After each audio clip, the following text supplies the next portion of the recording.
నీ చేతుల్లో ఉన్న ఇప్పుడు ఈ క్షణాన్ని నువ్వు ఎప్పుడూ పట్టించుకోవు. దాంట్లో ఆనందం నీకు ఎప్పుడు కనపడదు. అందుకే నేను ఆనందంగా ఉండాలనే కోరిక ఎప్పుడు కలగానే మిగిలిపోద్ది. ఇవాళ నువ్వు ఆనందంగా లేకపోతే నీ న్యూ ఇయర్ ఎప్పుడూ బాగుండదు.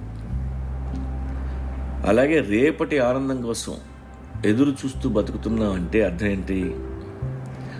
You are a miserable person. నీకు ఆనందంగా ఉండటం తెలియదు, మనశ్శాంతిగా ఉండటం తెలియదు.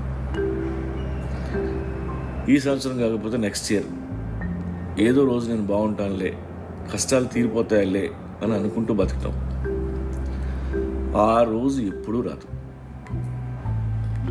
నిన్న గురించి ఆలోచిస్తూ ఈరోజు అన్హ్యాపీగా ఉండటం, రేపట్లో ఆనందాన్ని వెతుక్కుంటూ బతకటం తప్పు కదా.